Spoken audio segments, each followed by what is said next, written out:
Good morning, my beautiful friends. Happy Monday. I can't believe February is this week. Where did January go? Right? I hope that everything has been so great for you so far in January. I hope that you've given yourself grace when you have fallen down, and I hope that you have picked yourself back up many, many, many times, because that's what life is about, right? Falling down and getting right back up and embracing that struggle. Yes.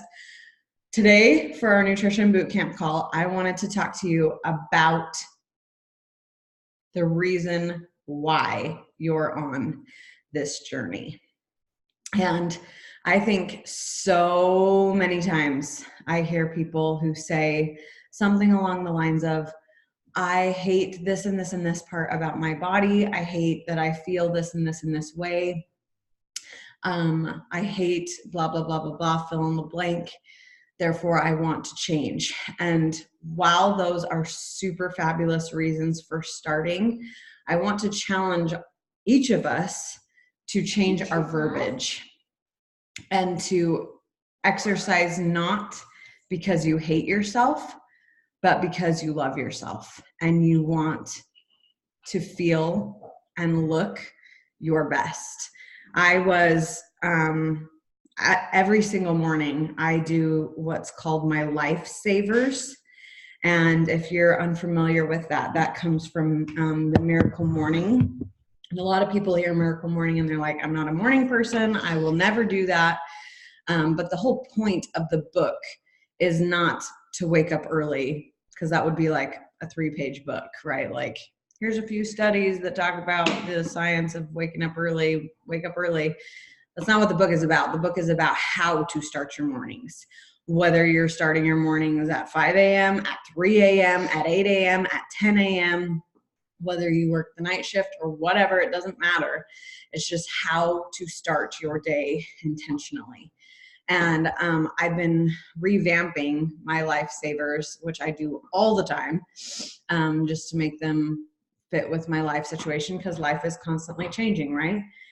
And I've found that while I have so many fabulous resources and books and journals, especially that I am using to help me in my life and my goals, I decided to simplify.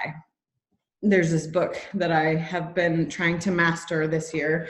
I'm really trying a lot harder to subtract instead of add this year, because of this book that I listened to called Essentialism. And I wasn't even planning to tell you all this, but for whatever reason, I feel like it's important. So I'm trying to subtract and to make life more simple and more easy and more focused, so that I'm not, because I am one of those people who constantly finds myself in a state of stress and overwhelm. And I'm trying to overcome that. And simplify life. So I decided to narrow it down to, instead of 3 journals that I've been using the daily deposit journal to start my day with gratitude and affirmations and identify the 5 most important things in my day. I've also been using a business tracker for my life as a coach. And then I've also been using another journal called the Rise Up Journal that tracks other 9 things that I want to accomplish. And it tracks like it's called my book of proof, which basically is like gratitude for my life and how I'm able to move myself forward. But I've realized that using those 3 books, like I crush it each day with one of those books. Like I either crush my business tracker, or I crush my daily deposit journal, or I crush my Rise Up journal, but there's never, ever, ever a day that I crush all 3. And I'm using all 3 every single day. And I've been talking to my older sister, my coach, about it. And she's like, I'm just going to get rid of the daily deposit journal and the business tracker, and I'm just going to go to Rise Up. And so I've decided to do the same thing, to subtract my life, make my life more simple so that I'm not constantly living in that state of overwhelm, right? And as I was doing that, I was realizing every single morning as part of my lifesavers, I was waking up and already feeling overwhelmed because I didn't know which journal to grab. I didn't know where to focus. I didn't know. And so I would just grab all three and then just go with whatever one I felt like was the most relevant for that day. And then I would find myself wasting 30 to 45 minutes trying to do all three. And Holland, your voice is too loud. Okay. You need to use a quieter voice or you need to go somewhere else. Okay. If you need my help, you have to go somewhere else because right now is a time that I can't help you. Okay. So with all that said, I woke up this morning and I felt refreshed already to just start my day with one book. And I had already identified yesterday the 9 things that I want to accomplish each week. And then I decided to put in my vision part of my lifesavers, because the V stands for visualize. I decided to make a board on Pinterest that's secret only to me. No one else can see it. And it just it's called My 2020. And as part of my lifesavers, I'm a very visual person. I like to see things. And I decided to go through it and put pictures identifying all of the things that I have set for myself in 2020 and things that I want, so that I can constantly be reminded every single day of what it is that I'm pushing for every single day, right? And one of the goals that I write down every single day, because the S in my day, sweetheart, if you need help, then you need to pick a different job, because right now is a time that I cannot help you. Okay, go pick a different job and I'll help you after I'm done. Okay, we'll play Legos together after I'm done talking to my friends. Pick a different job for right now, please. I love you. Sorry. My S, part of my lifesavers, is to scribe. And every single day I write down my goals so that I can, again, be reminded of what it is that I'm pushing for. So like 3 of the 6 things with savers, it's silence. So I meditate, affirmations, visualization, exercise, reading, and writing. So writing, I write down my goals. Affirmations, I'm reminding myself who I need to be to become the person who can achieve these goals, right? And visualize, I'm visualizing my goals. So like 3 of the 6 things have to do with my life, my goals, my vision, and I do this every single day. Yes? So one of my goals that I write down every single day is food is my fuel. I am making a habit of dinner and done, and I have mastered my sweet tooth, and I enjoy treats 3 times a week. Because I know for me personally, I feel so much better when my nutrition is on point. And the 2 areas that I struggle with most are eating after dinner and just like mindlessly emotional eating, like it's been a long day, my kids are finally asleep, I just need a little stress relief. Eating is the way that I have done that in the past, and it's a really bad habit, pregnant or not. And I really want to overcome that. And then the second thing is sugar and my sweet tooth. And it is like, it has gotten so much worse living here in Las Vegas. And I could play the blame game, but ultimately it comes down to my husband loves candy.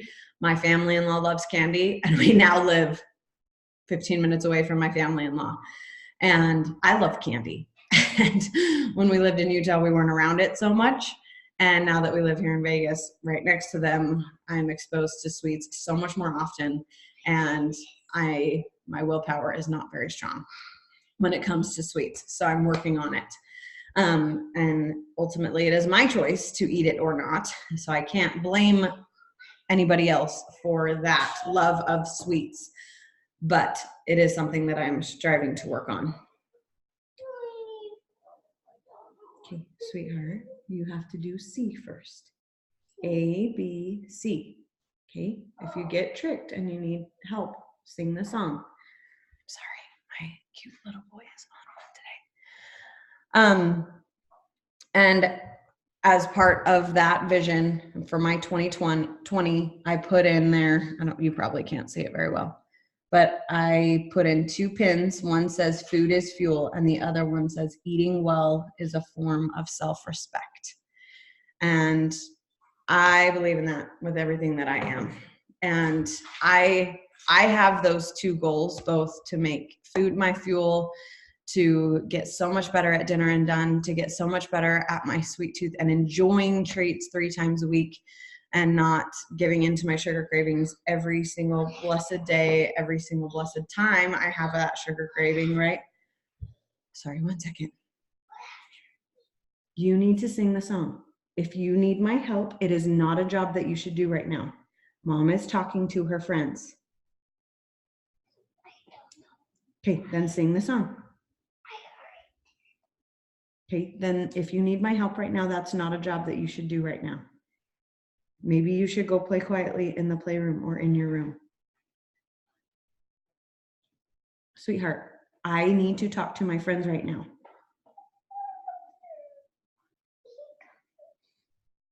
F.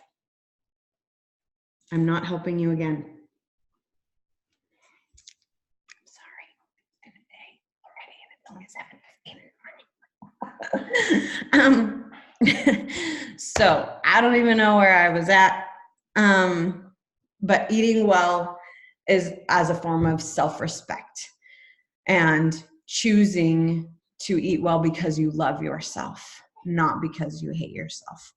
I chose yesterday to put my scale away because I know sometimes I totally am one of those people who gets obsessed with that number on the scale. And I remember I had a personal trainer. My goal was to hit a certain weight. I lost 15 pounds in like 3 months. I was slaying my exercise. I was eating my calories. I've talked before about how awful my mindset was when it came to like eating, but I was hitting my calories. I lost 15 pounds in 3 months, and I was still 8 pounds shy of my goal that the personal trainer had set up for me. I looked way smaller than I had ever looked in my whole life. And I was like running super far and lifting really like good weights. And I had like a good exercise routine. I was super trim, super tight.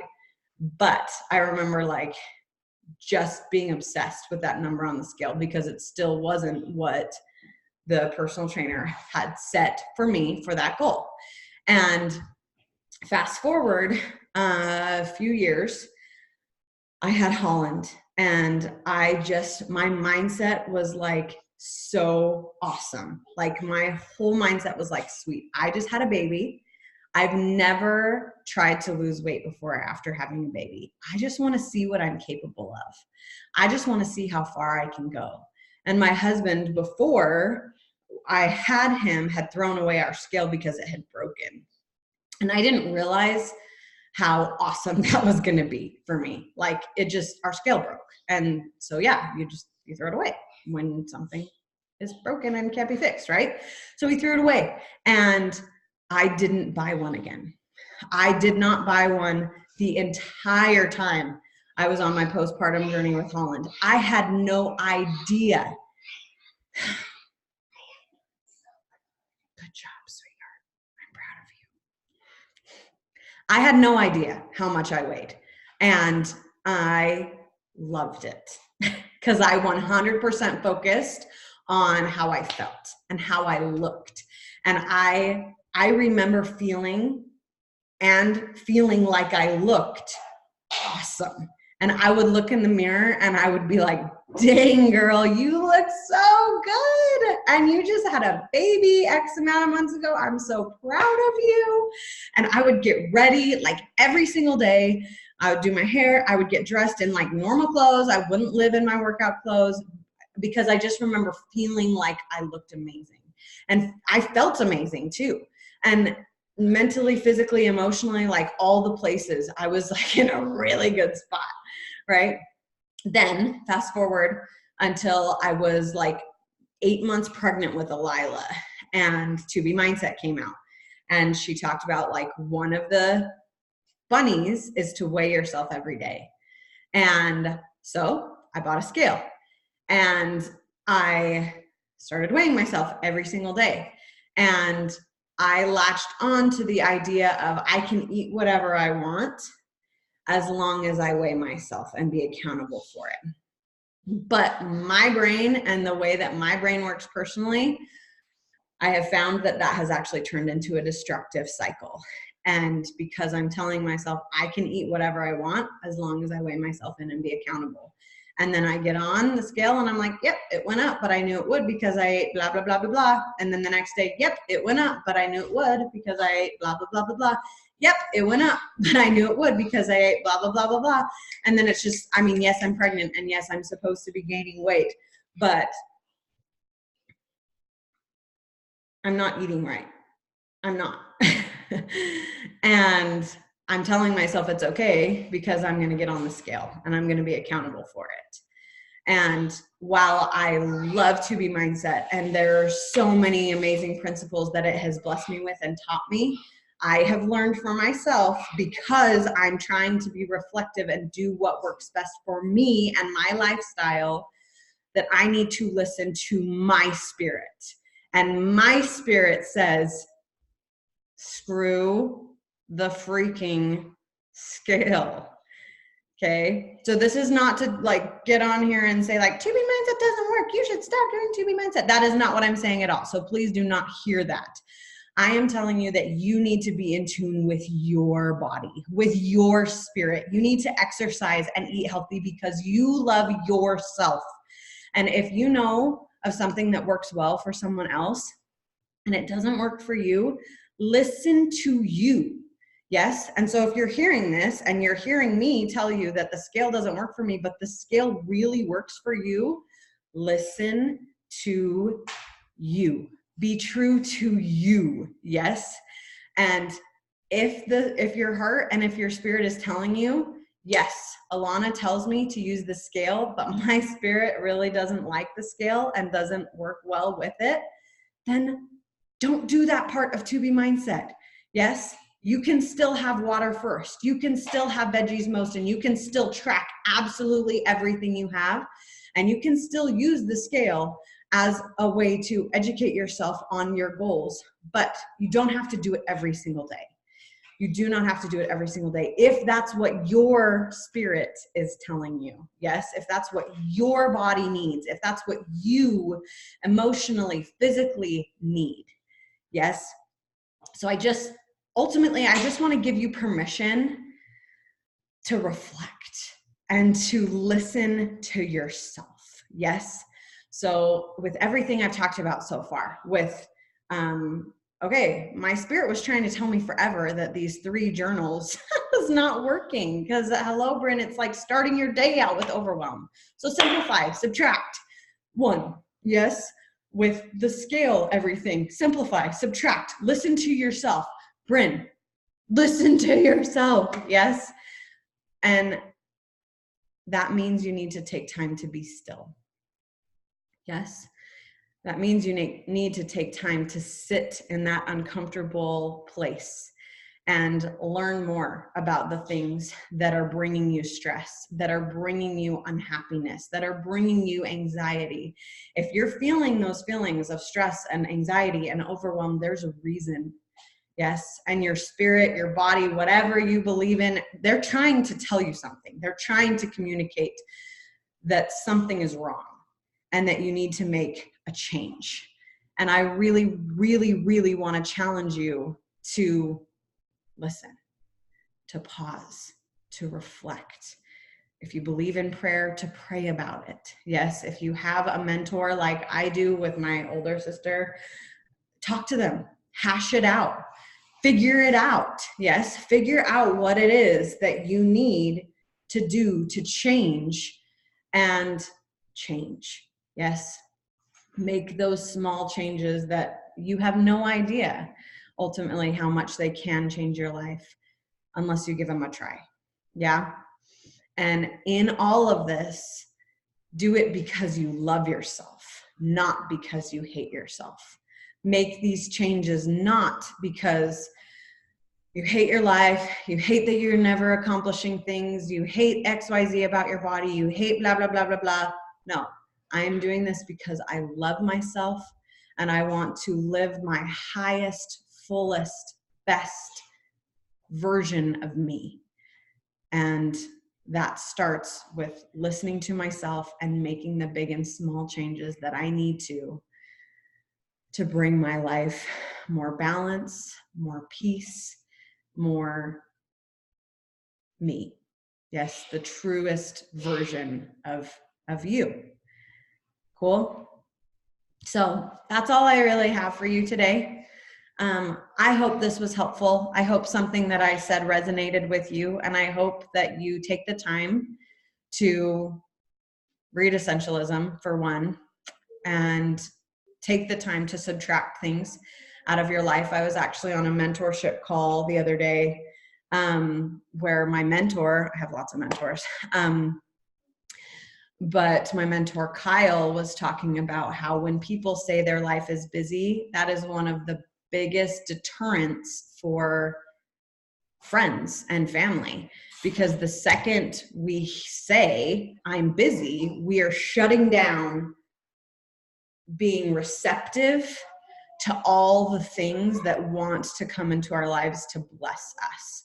The second we tell someone we're busy, they interpret, whether subconsciously or consciously, oh, then I'm just not going to talk to you anymore because you're busy and you don't have time for me. Yes. So he really challenged us to not use that word and to not say you're busy. Maybe your life is full, but my life is full has a very different connotation and a very different meaning than I'm super busy. Because sometimes busy, yeah, we're busy, but we are able to spend 45 minutes scrolling Instagram at 10 o'clock at night. Like, yeah, it's not that busy, right? Like, so I want to challenge you the same thing. Strive not to use that word so that you can attract all the good things that want to come into your life. Yes. Because if you're too busy, you won't have time to be still. You won't have time to reflect. You won't have time to listen to yourself and to be true to yourself and figure out what changes you need to make because you're too busy, right? But if your life is full, then you can make it even more full and more blessed by subtracting and by listening to yourself and listening to your spirit and doing the things that you need to do to move your life in the direction of your dreams intentionally, and subtracting all the things that don't matter. Yes, that are actually making life harder for you. Cool. If you are on the recording, I love you. I think you're the best. As always, if you have anything that you specifically want addressed, please let me know. Reach out. I always love to have extra content to talk about rather than be like scrounging and trying to just make sure that I'm adding something valuable to you. So if there is something that you want to hear more about, please, please, please reach out to me, reach out to your coach, reach out to somebody to let them know what you are struggling with, because you're going to reflect, right? You're going to take time to pause and be still. And then as soon as you do, you'll be like, oh, I need to hear more about this because I really want to learn more about this, right? Yay. If you're on the recording, peace out. If you're on live, stay on live. I would love to chat with you because I love all my beautiful people. And I will see you later.